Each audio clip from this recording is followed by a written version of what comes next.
Vic VanHook was born April 12, 1924, in Springfield, Missouri. Following high school graduation, Vic worked briefly for the Treasury Department in Washington, D.C., before being recruited into the Army at age 18 to serve in World War II. During the war, he was stationed in Europe. After returning home, Vic attended college at Southwest Missouri State. He graduated with a double major in commerce and history in 1948. Vic taught business and English at Norwood High School in Missouri 3 years before entering graduate school at Oklahoma A&M. Vic received a master's degree in business education in 1952. He later taught in the Air Force Clerk Typist program at Oklahoma A&M for 3 months before moving to Stillwater High School, where he taught business and English.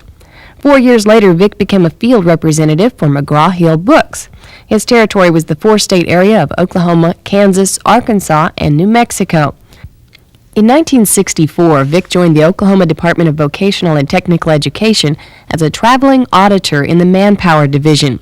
He later became state supervisor of business and office education. In 1978, he was named Assistant State Director for Occupational Programs. 8 years later, he was named Deputy Director.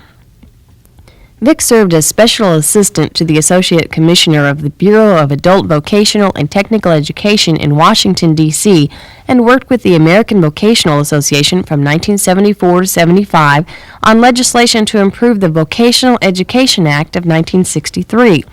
He also served as president of the American Vocational Association and was part of a U.S. delegation that studied vocational programs in the Soviet Union in 1975.